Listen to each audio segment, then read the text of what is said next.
The sky over 7B was always orange during sunset, but today it turned a strange shade of blue. Cole stopped her truck on the dusty road and looked up. Something was falling from the clouds. Something big. She had been a field medic on this frontier colony for 3 years now. She had seen meteor showers and satellite debris. She had watched supply ships come and go, but she had never seen anything like this.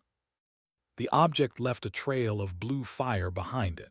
It screamed through the atmosphere like a wounded animal, watched it disappear behind the canyon walls to the east, and then the ground shook beneath her feet. A sound like thunder rolled across the desert. She should have called it in. She should have reported the crash to the colony base and waited for a response team. That was the protocol. That was what a smart person would do. Turned her truck toward the canyon and drove as fast as she could. The crash site was a mess of twisted metal and strange rock that had melted into glass. Smoke rose from the wreckage in thick columns. The ship, if that was what it was, looked nothing like human technology. It was long and curved, like a sleeping serpent made of dark metal. Strange symbols covered its surface, glowing faintly with dying light. Grabbed her medical kit from the truck and approached carefully. The heat from the crash was intense, but she found a gap in the hull where the metal had torn open. She squeezed through into the darkness inside. The smell hit her first. It was like copper and burning flowers, strange but not unpleasant. She turned on her flashlight and moved deeper into the ship. The walls were covered in more symbols, and strange devices hung from the ceiling like sleeping bats. Then she heard the breathing. It was a heavy sound, wet and labored. Something was alive in here, and it was struggling to stay that way. Followed the sound to what looked like a command room. The ceiling had collapsed, and debris was everywhere. And there, in the middle of it all, was the most incredible thing she had ever seen. It was a dragon. That was the only word her mind could find for it. The creature was massive, at least 40 feet long from head to tail. Its body was covered in scales that shimmered between purple and silver, like oil on water. Great wings lay crumpled against its sides, torn and bleeding. Its head was elegant and terrifying, with horns that curved back like a crown and eyes that glowed with fatting golden light. Had heard stories about everyone in the galaxy had. They were one of the oldest species in known space, ancient beings who had traveled between stars when humans were still living in caves. They were called many things by many species. Dragons was the human word for them.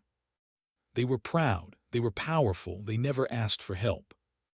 And one of them was dying right in front of her. The dragon's eyes moved slowly toward her.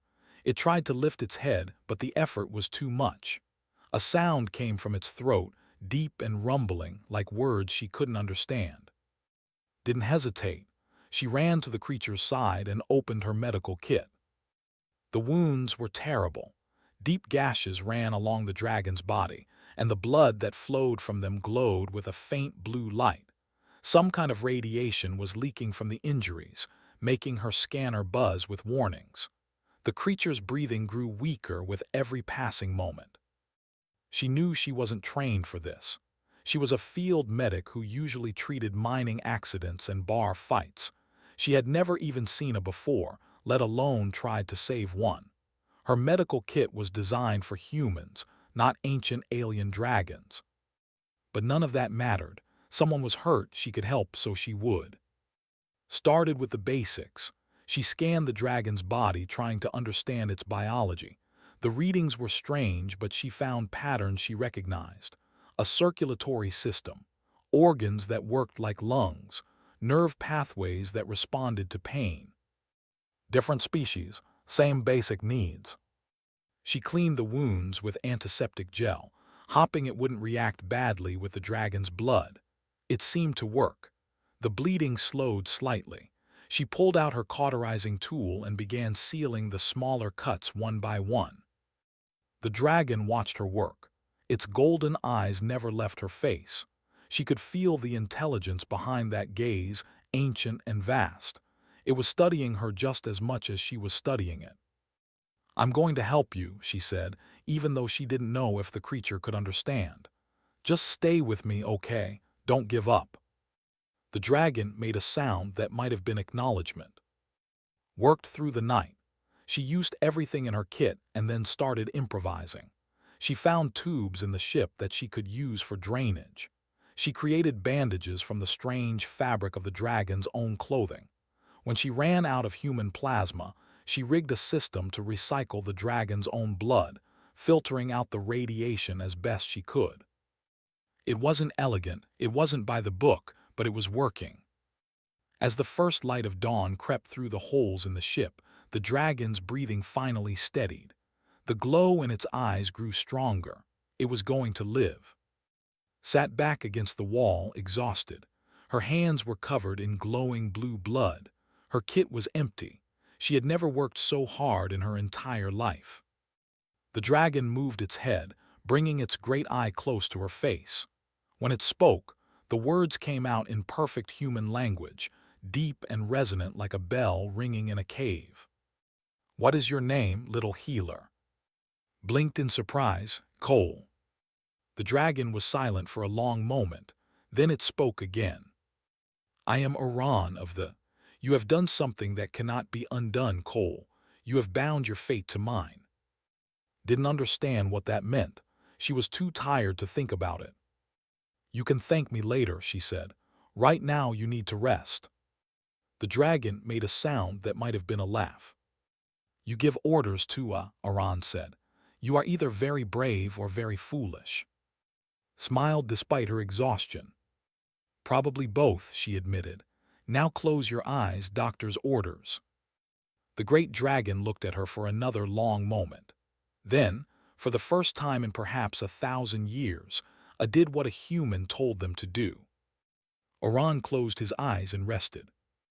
And in that small moment in a crashed ship on a forgotten frontier world, the galaxy began to change. 3 days passed inside the crashed ship. Did not leave. She could not leave. Every time she thought about going back to the colony for supplies, Oran's condition would change and she would have to stay. The dragon's body was fighting to heal itself, but something was wrong. The radiation from the crash had poisoned his blood. His scales, which should have been bright and shimmering, were turning at the edges. His breathing would steady for a few hours and then become rough again. Had called the colony on her radio, but she hadn't told them the whole truth. She said she found a crashed ship with a survivor. She asked them to send medical supplies and food. When they offered to send a rescue team, she said no. She didn't know how they would react to her. She didn't know how they would react to them. So she worked alone and she learned. Oran taught her things when he was awake. His voice was weak, but his mind was still sharp. He explained that his species had 2 hearts, not one. He told her that the blue glow in his blood was normal, but the green tinge was not. That was the radiation. That was the poison. "Your tools are primitive," he said on the second day. His tone was not insulting. It was simply a fact. "My people have technology that could heal these wounds in moments, but that technology is far away and you are here." Was checking his bandages when he said this. She looked up at his great golden eye. "Then I guess primitive will have to do," she said. The dragon made that rumbling sound again. She had learned that it was his way of laughing. "You are strange, Cole," he said. "My kind do not accept help. To be saved by another is to carry a debt that can never be repaid. It is a shame that follows us forever." Shrugged, "That sounds exhausting." "It is our way." "Well, it's not my way." She finished adjusting the bandage and sat back. "Where I come from, helping people is just what you do. You don't keep score. You don't worry about debt. Someone needs help, you help them, that's it." Oran was quiet for a long time. When he spoke again, his voice was softer. "Your people are very young," he said. "You have been among the stars for only a few hundred years. My kind has watched civilizations rise and fall for longer than your world has had life. We have seen species born, grow old, and fade to dust. In all that time, we have learned one truth. Nothing is free. Everything has a cost." stood up and stretched her tired back. "Maybe that's true," she said, "but I've learned something different. Sometimes the cost of not helping is higher than the cost of helping. Sometimes doing the right thing is its own reward." She walked to her supply bag and pulled out a ration bar. Her stomach was growling. She had barely eaten since she found him.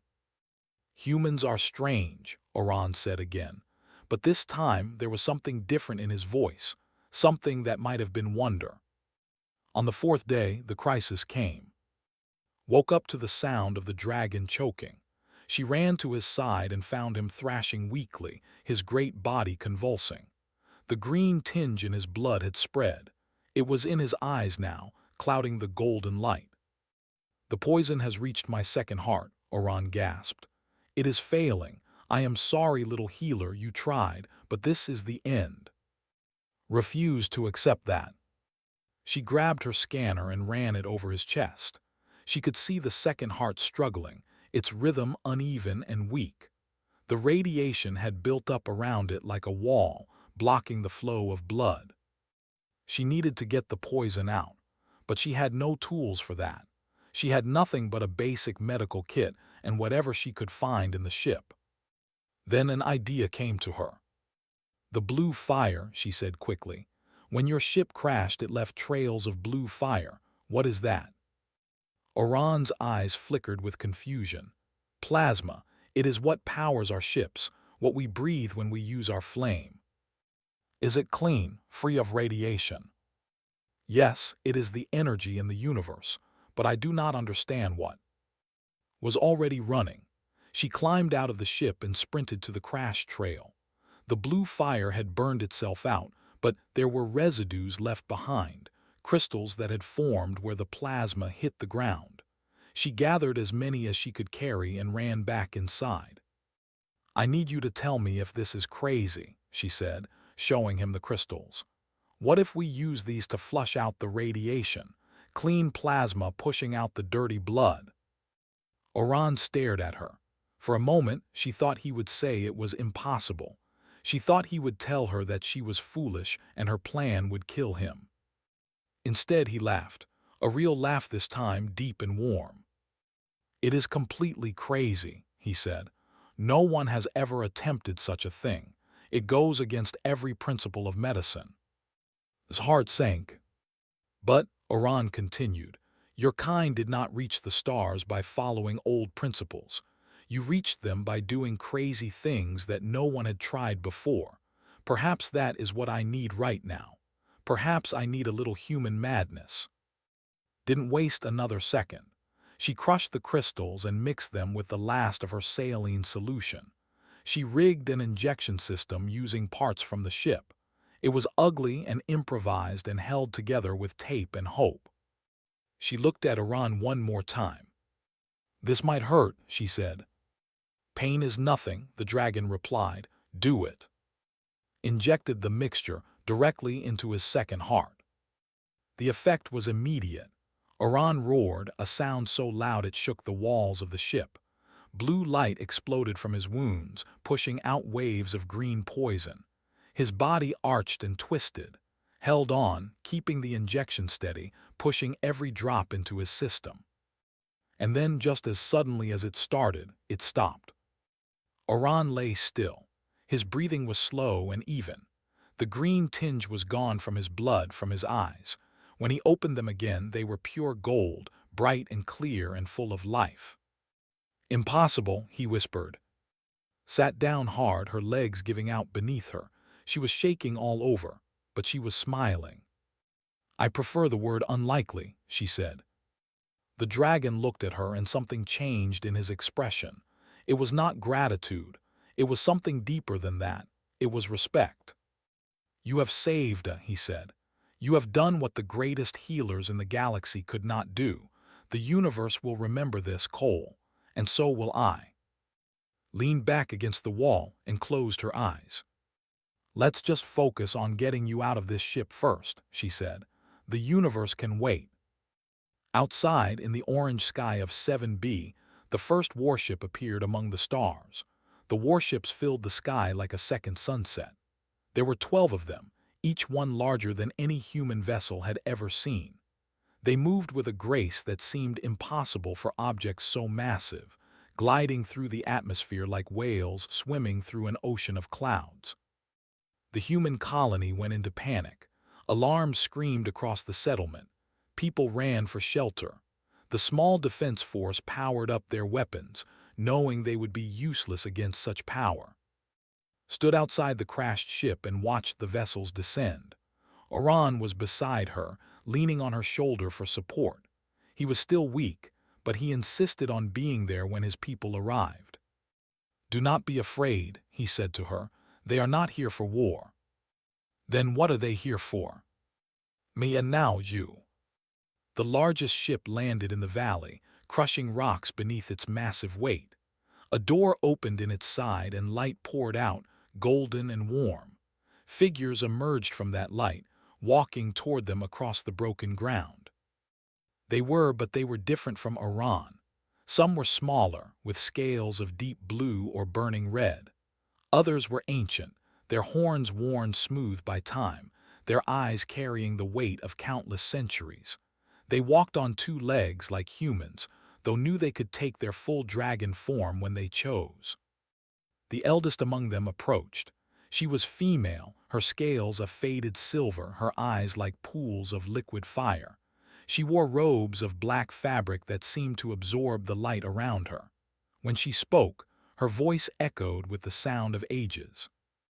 "Oran of the third moon, we received your distress signal. We expected to find your body." Oran straightened, pulling away from support.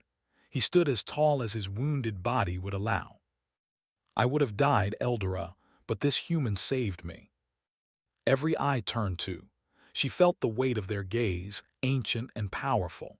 These beings had existed when humans were nothing but animals. They had watched stars being born and worlds being destroyed. And now they were looking at her, a simple field medic from a frontier colony. Did her best not to show her fear. "She is small," one of them said. His scales were red and his voice was sharp with disbelief. "And she carries no advanced technology. How could such a creature save a?" "I saw her work myself, Al," Oran replied. "She used tools meant for her own species and adapted them to heal mine. She invented a treatment for radiation poisoning in moments, using nothing but crashed plasma crystals and human medicine. She did what should have been impossible." The red dragon snorted smoke from his nostrils. "Impossible is the correct word. I do not believe it." "Then look at me." Oran spread his wings, showing the bandages that covered his wounds, the careful work that had saved his life. "I am standing here because of her. That is all the proof you need." A raised a hand, and the other fell silent. She stepped closer to, bringing her ancient face near enough that could feel the heat radiating from her scales. "Human," the elder said, "what is your name?" "Cole." "Cole," repeated the name slowly as if tasting each syllable. "Tell me, Cole, why did you save him? Oran is a stranger to you. His people and yours have never been allies. You had nothing to gain and everything to lose. Why did you help?" Thought about the question. She thought about all the complicated answers she could give about duty and morality and the nature of compassion. But in the end, the truth was much simpler than that. "He was hurt," she said. "I could help, so I did." The silence that followed was heavy. They looked at each other, their expressions unreadable, wondered if she had said the wrong thing. Then I did something that made every dragon present gasp. She bowed. The ancient elder of the High Council, bearer of memories older than human civilization, lowered her great head before a human field medic. "In 10,000 years," I said, "I have never seen such a thing. Not because healing is rare, but because purity of purpose is rare. You did not help because you wanted reward. You did not help because you feared punishment. You helped because that is who you are." She raised her head and looked out with new eyes. "You are flame-touched, Cole. From this day forward you carry the protection of the. Wherever you go in this galaxy, our people will shelter you. Whoever threatens you will answer to us. This is not payment for what you have done. It is recognition of what you are." Didn't know what to say. She had just been doing her job. She had just been trying to help someone who needed it. But looking at the faces of the around her, she realized that something larger was happening. Something she didn't fully understand yet. "Thank you," she said finally. It seemed inadequate, but it was all she had. A smiled. It was a strange expression on a dragon's face, but somehow it looked warm. "Do not thank us yet, young healer. Word of what you have done will spread. They have many friends among the stars and many enemies as well. They will all want to know about the human who saved with a simple kit. Your life is about to become very complicated." Looked at Iran. The great dragon nodded slowly. "I tried to warn you," he said. "Our fates are bound now. Where you go, I go. What you face, I face. That is the way." Took a deep breath. She looked up at the warships filling the sky. She thought about her quiet life on the colony, her simple job as a field medic. That life was over now. A new life was beginning, and she had no idea where it would lead. But she remembered something her mother used to say, back on Earth, before left for the stars. Life doesn't give us the challenges we want. It gives us the challenges we need. Maybe this was her challenge. Maybe this was what she was meant to do. She squared her shoulders and faced the elder. "Okay," she said, "what happens next?" A turn toward her ship, gesturing for to follow. "Next, young healer, we show you to the galaxy, and we see what the galaxy makes of you." Took one last look at the frontier world that had been her home. Then she walked forward into the golden light of the vessel and toward a future she could never have imagined. Behind her, Iran followed, his golden eyes bright with something that looked like hope. The first chapter of the legend had been written, but the story was just beginning. 2 years after the crash on 7B, Cole stood on a world made entirely of water. The planet was called Prime, and it was home to a species of beings who lived beneath endless oceans.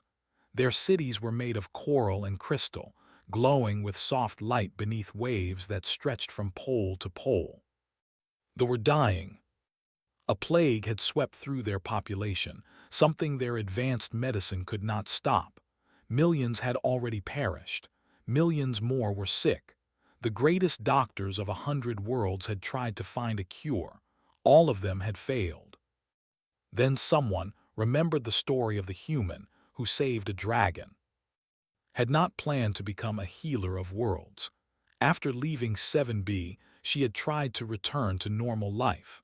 But normal life was no longer possible.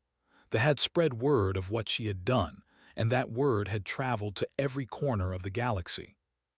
People began seeking her out. At first, it was just individuals, aliens who had heard the story and hoped she could perform miracles for them too. Then it was groups. Then it was governments. She couldn't help everyone. She was still just one person with limited skills and limited time. But she did what she could, and slowly, things began to change. She trained others. She shared what she had learned about adapting human medicine to alien biology. She built a team of medics who shared her philosophy, people who believed that helping others was its own reward. Ben Torres was the first to join her. He was a former combat medic from Earth, a man with steady hands and a quick sense of humor. When told him about her work, he laughed and said it sounded like the craziest thing he had ever heard. Then he packed his bags and came with her. "Someone has to keep you from getting yourself killed," he said. "Might as well be me." Now they stood together on the floating platform above Prime, looking down at the endless ocean below. The envoy floated beside them, her body like a jellyfish made of blue light, her voice a musical hum. "Our people are losing hope," the envoy said. "We have heard of your work, Cole. We have heard that humans see sickness differently than other species. We are asking for your help, even though we know it may be beyond your power to give." Looked at Ben, he shrugged. "We've done crazier things," he said. They dove into the ocean. Doctors led them through underwater hospitals, showing them patients whose bodies were failing in ways no one understood. The plague attacked the nervous system, spreading through the water itself, impossible to contain. For 3 weeks, studied the disease. She worked with scientists, sharing human medical knowledge and learning theirs in return. She experimented with treatments, failed, and tried again. The breakthrough came from something simple. Human doctors had faced a similar plague centuries ago, a waterborne illness that spread through touch. They had defeated it with a combination of isolation techniques and a protein that broke down the disease's outer shell. They had never developed that protein. Their bodies were too different. But with help from STEAM, team, they found a way to create it artificially, using human genetic knowledge and biotechnology. The cure worked. Within 6 months, the plague was contained. Within a year, it was gone. Millions of who should have died were alive because a group of humans had shared their knowledge freely, without asking for anything in return. The called she who breathes life into water. It was a title of highest honor, given only to those who had saved their species from extinction. Told them she was just doing her job. They did not believe her. The news spread and more requests came. The species that had been enemies of humanity for decades sent a desperate message. Their queen was dying. Without her, their entire civilization would collapse into chaos. Human military leaders told not to go. They had killed thousands of human soldiers in a war that was still technically ongoing. Helping them would be a betrayal, they said. It would send the wrong message. Went anyway. She traveled to the with a small team, including Ben and 2 other medics. They were surrounded by warriors who had spent their entire lives fighting humans. The hatred in the air was thick enough to cut. But the queen was dying, and nothing else mattered. It took 2 months to find the problem. The queen's body was rejecting her own offspring, a genetic flaw that occurred once every 1,000 generations. They had no treatment because the condition was so rare, they had never needed one. Humans had faced similar issues in their own reproduction. Worked with doctors to adapt human treatments, creating a solution that stabilized the queen's system and allowed her to recover. When the queen rose from her sickbed, the first thing she did was touch face with her delicate hands. "We have hated your kind for generations," the queen said. "We have taught our children that humans are monsters, that you care for nothing but yourselves. We were wrong. You came to us when we were your enemies. You healed us when we had given you no reason for kindness. How can we continue to hate you after this?" The war ended within a year. Treaties were signed. Trade routes opened. Children who had grown up learning to fear humans now grew up learning about Cole, the human who saved their queen. Some people called her the sacred healer. Others called her the bridge builder. Ben just called her boss and complained about the lack of vacation time. Oran stayed by her side through all of it. The great dragon had recovered fully, and he had refused to leave her. He said their fates were bound, and he meant it. Wherever went, he followed, his golden eyes watching over her like a guardian from ancient legends. "You are changing things," he told her one night, as they sat on the observation deck of a cruiser, watching stars drift past. "The galaxy has been divided for thousands of years. Species fight and distrust and hide from each other. But you are teaching them something different. You are teaching them that kindness is strength." Shook her head. "I'm just helping people who need it." "That is exactly what I mean." Oran turned his great head to look at her. "You do not see yourself as special. You do not seek glory or power. You simply do what is right again and again without counting the cost. That is why they follow you. That is why they believe in you." Was quiet for a long moment, then she smiled. "I'm just glad I have help," she said. "I couldn't do any of this alone." "No one can," Oran agreed. "That is the lesson you are teaching the galaxy. We are stronger together than we are apart." Outside the window, the stars continued their endless dance, And somewhere out there, in the vast darkness between worlds, a new threat was beginning to stir. A threat that would test everything had built and everything she believed. But that was a battle for another day. Tonight she would rest, tomorrow she would heal. It was what she did, it was who she was. And the galaxy was slowly beginning to understand. 10 years had passed since a field medic opened her kit in a crashed ship and changed the course of history. In that time, Cole had saved millions of lives, ended wars, and built bridges between species that had been enemies for centuries. Her hair was now, her face lined with age and the weight of all she had witnessed. But the hardest challenge was still to come. They called it the Void Blight. It appeared without warning, a darkness that spread between stars like a disease. It touched planets and left them lifeless, consuming all organic matter and leaving behind nothing but ash and silence. No one knew where it came from. No one knew how to stop it. 12 worlds had already fallen. Billions of lives had been lost, and it was spreading faster every day. The Galactic Council met on the ancient station of Prime, a place that had served as neutral ground for thousands of years. Representatives from every major species gathered in the Great Hall, a chamber so vast that it could hold 1,000 delegates and still have room for more. They came seeking answers. What they found was fear. They demanded that all resources be devoted to protecting their. They argued for research into the Blight's nature. They insisted on military action against the phenomenon, even though no one knew how to fight something that wasn't alive. 100 other species shouted their own concerns, their own plans, their own fears. The council was falling apart. In the face of extinction, they could not agree on anything. Then the doors opened, and Cole walked in. She was not alone.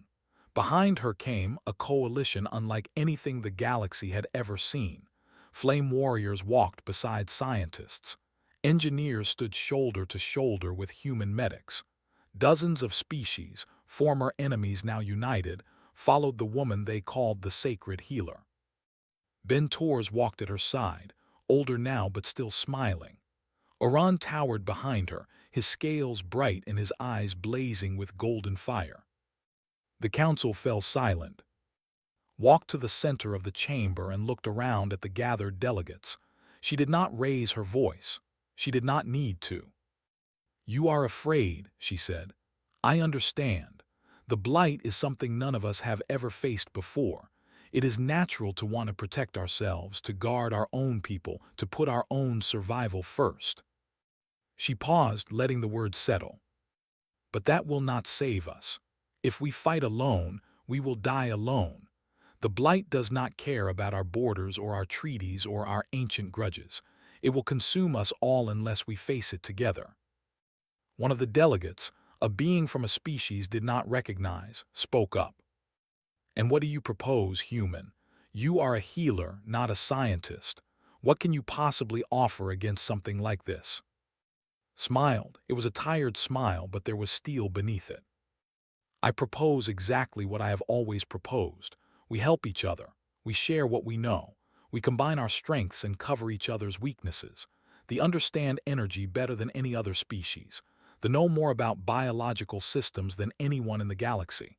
They have technology that can operate in conditions no other species can survive. And humans." She glanced back at Ben, who nodded. "Humans are very good at doing impossible things when we work together." She pulled out a small device and activated it.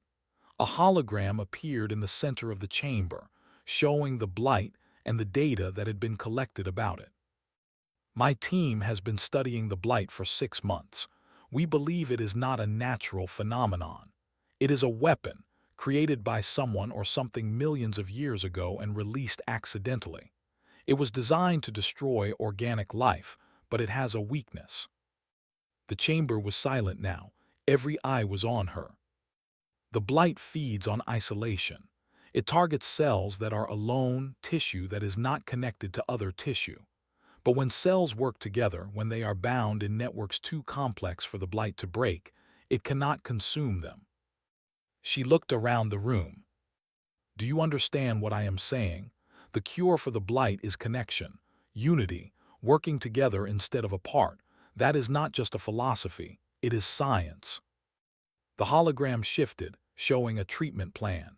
Energy shields protecting biological processors, drones deploying human-designed medicine, 1,000 pieces from 100 species, all working as one. This will not be easy, said. It will take years. We will lose more worlds before we win. But if we do this together, if we truly commit to helping each other, we can defeat the blight. We can save the galaxy. For a long moment, no one spoke. The fate of civilizations hung in the balance. Then an elder of the rose from her seat. She was ancient now. Her scales faded to pale silver, but her voice was still strong. I have lived for 10,000 years, she said. I have seen empires rise and fall. I have watched species destroy each other over petty differences and ancient hate. Never, in all that time, have I seen what I have seen in the last decade. A human who heals without asking for payment. A coalition that grows not through conquest but through kindness. A galaxy that is slowly learning to be better than it was. She walked to where stood and placed a hand on her shoulder. If there is anyone who can lead us through this darkness, it is her. I stand with the sacred healer, and I call upon all to do the same. One by one, other delegates rose.